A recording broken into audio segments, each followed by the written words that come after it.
Hey everybody, Dino86 here. First thing, I want to talk about my last video, which was a little story I done that was meant, this supposed to be linked to this one as the kind of the prequel. It's about the Meg story. It kind of blowed up, and as of making this video, is sitting around well over 600 views. Considering the other video that I had that had the highest number of views was 40 or 50 some odd, almost 60. That's kind of amazing to me. Apparently the algorithm picked it up, and I'm really hoping it does it to this one. So, if you are new to the channel, if you have if you stumbled upon this because it was suggested in your feed, stick around. You might like the content. If you do, feel free to subscribe. I do want to grow my channel. Check out my other videos.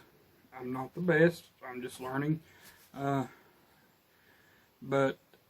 I am learning. So, and this is something I love to do.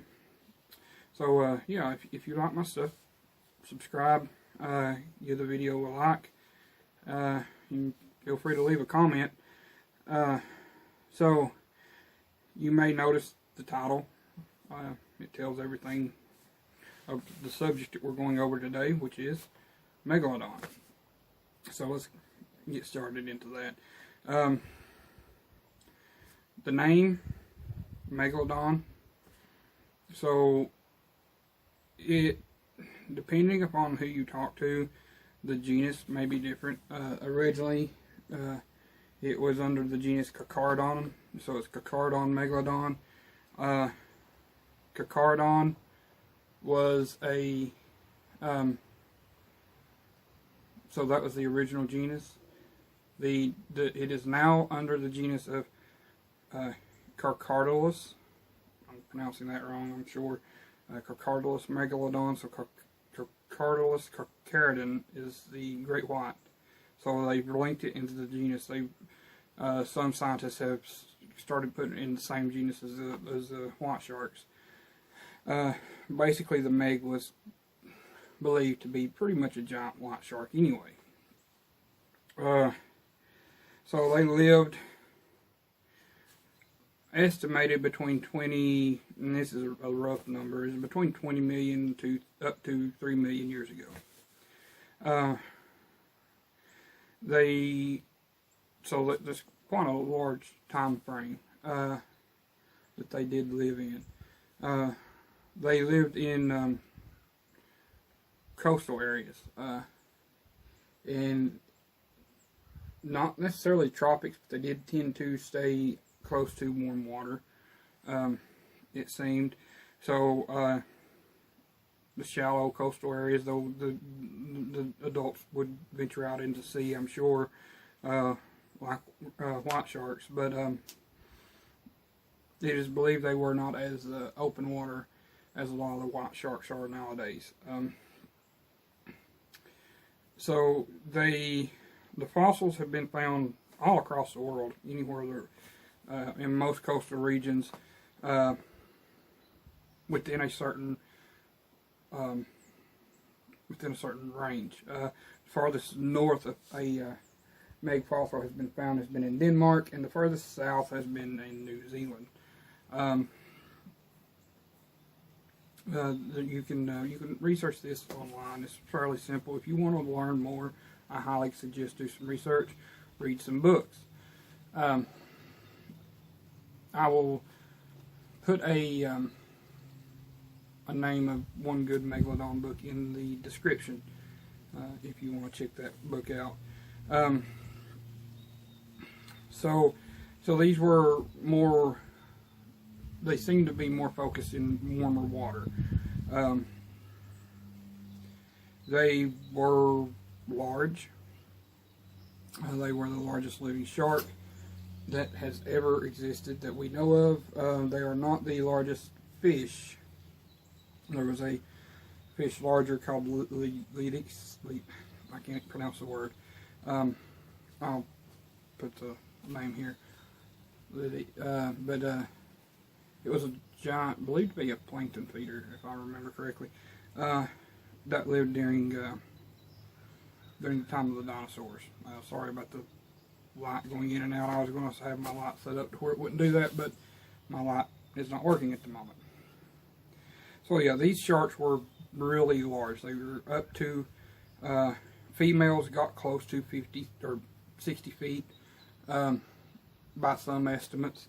Their teeth was enormous. This is a medium-sized tooth fragment. My hand. I mean, they're massive, massive sharks. Some teeth got over 6 inches long. Some suggest up to 7. I'm not for sure on that. But they were, this is a little over 4 inch from here to here.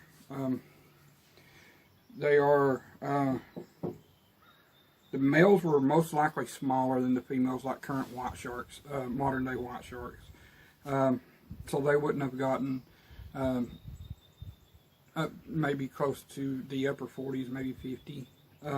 It's estimated. A female is estimated to weigh up to 65 ton, like the standard ton, which is enormous for a shark. There's not a whole lot as far as fossils are concerned. There are a few vertebrae, but it's mostly teeth. The reason being is the only part of a shark that was bone that was ossified were their teeth. So everything else was cartilage. They were cartilaginous fish like all other sharks. They were, like I said, they were massive, massive fish. They were fish. Now, modern white sharks have an adaptation to where they can go into colder water and deeper water. We don't know that if megs had that. What they had, it was not really. They weren't really warm-blooded, but it was close. It's a different kind of a system, circulatory system, and it's really interesting. I'm not going to go into that now. The video will be a lot longer than it needs to be. As far as their diet, they would have had a variety of diet. They are famous, as the title suggests. They are a predator that preyed on whales. Whales as large as humpbacks. Most likely they also eat other fish, and if they were anything like their modern counterparts, they were also cannibals. They would have fed on smaller megs if they had the opportunity. Sharks tend to be very, their parenting, as far as once they birth, most of the time they just birth the baby in a nursery and then they leave. There's no real parenting with something like mammals. Even certain like crocodilians have somewhat of a maternal instinct, but not most likely not so with sharks. The baby Megalodon would have been somewhere around 7 feet, most likely. So they were still big sharks. As far as like it's what most people would think. They were longer than a man. So these were amazing animals. So yeah, they did feed on whales, most likely other sharks. I kind of got off on a tangent. So this is a vertebrae of a whale that lived at the same time the megs did. This is a smaller vertebrae, but it is still massive. I mean, I've got a big head, but still, I mean, it's huge. for a vertebrate. Whales were enormous. Fossils are, of course, one of the things I collect. But a shark that could have fed on something like that is amazing. But yeah, they would have fed on other things. They would have fed on smaller things besides just whales. They would have fed on things like well, fish, other sharks. Most likely anything down to the something the size of, I don't know, probably 10 feet or less. It's anything that would have attracted them, they could have eaten. Now, humans, if we lived at the time of the Meg and we were in the ocean, I highly doubt that a 60-foot female would register us much as a meal. If we were bleeding, she would probably investigate and most likely eat. So, we wouldn't have been actively hunted by megs. For one, we're not in the ocean, and for another, we're just small. We wouldn't really register. There have been movies, of course, a lot, a few B movies, and then the one that was kind of the Meg, which was originally a book by Steve Alton, and was later turned into a movie with Jason Statham.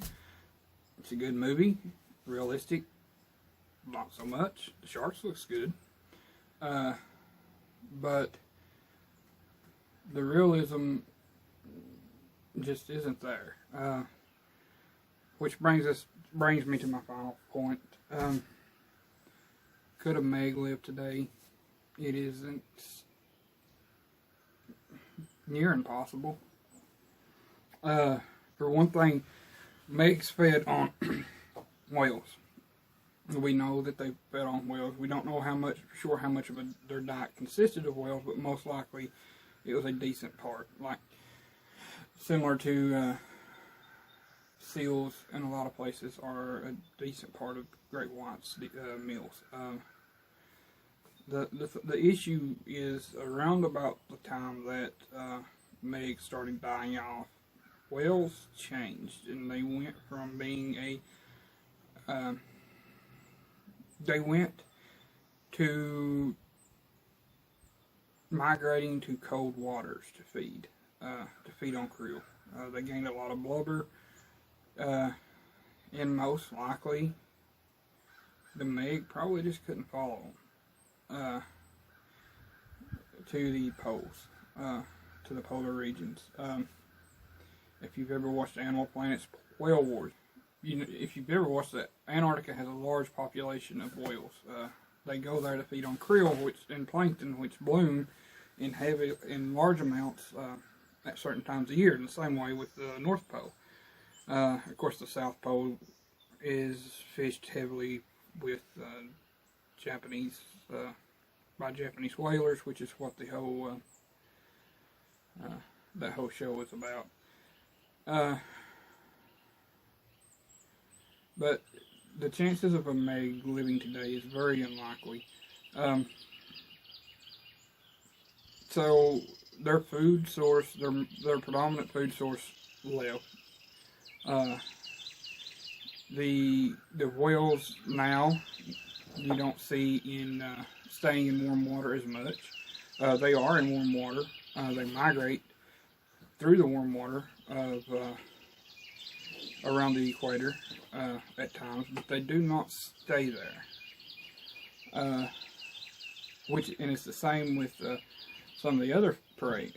So their main warm-blooded food source is basically not in the places they need them to be. There's not that many large fish left. You have whale sharks. There is, of course, and other sharks, great whites, tuna, but they're not monsters. Whale sharks are. They're the other largest sharks. They're 40 feet long and they're massive. But yeah,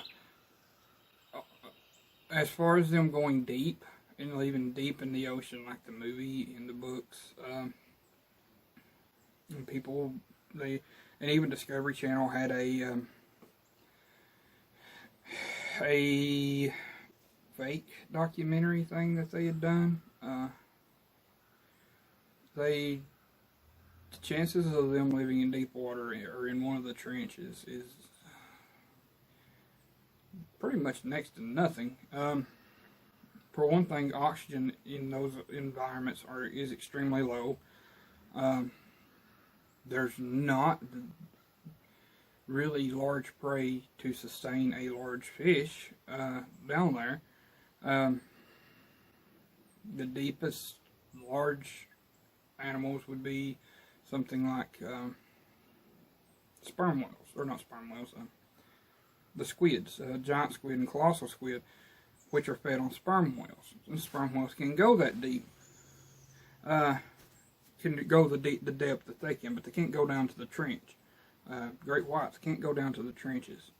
At least there's not been any evidence of that. Along with that, there's not been any evidence of modern predation on things that's washed up. There was a 10-foot great white that was killed in Australia a few years ago that was bit pretty much in half. But a 10-foot great white is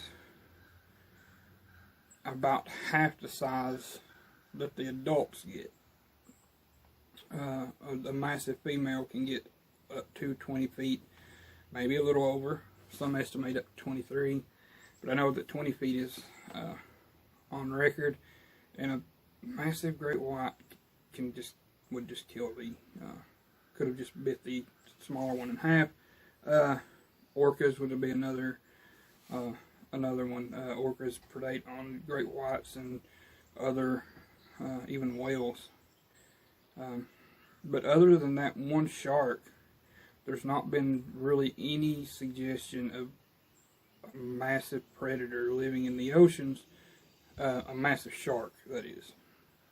There's not been any whale sightings with bite marks taken out of their fins or out of their flanks by something like an enormous shark. And the thing of it is, battle scars are quite common on whales, especially sperm whales. There's a lot of sperm whales that are that have battle scars from the squid, the giant squid and the colossal squid. So we know that there's interaction between sperm whales and the squid. We do not see any interaction between a whale and a massive shark. And since whales are air breathers, and since they are researched heavily due to their near extinction and their status on the endangered species list, and because where they are air breathers, they're easily spotted, unlike something like a great white, which is can stay submerged for indefinitely, really, and not surface. But the whales have to surface, and there's not been any evidence whatsoever of predation, and there's always going to be failed predation. Even with a large predator, they will be failed predation. So unfortunately, the meg doesn't exist today. I want to say it would be interesting, but at the same time, a shark like that could potentially see small boats as prey as well, kind of like the white sharks on occasion do surfers and bodyboarders. Tiger sharks mistake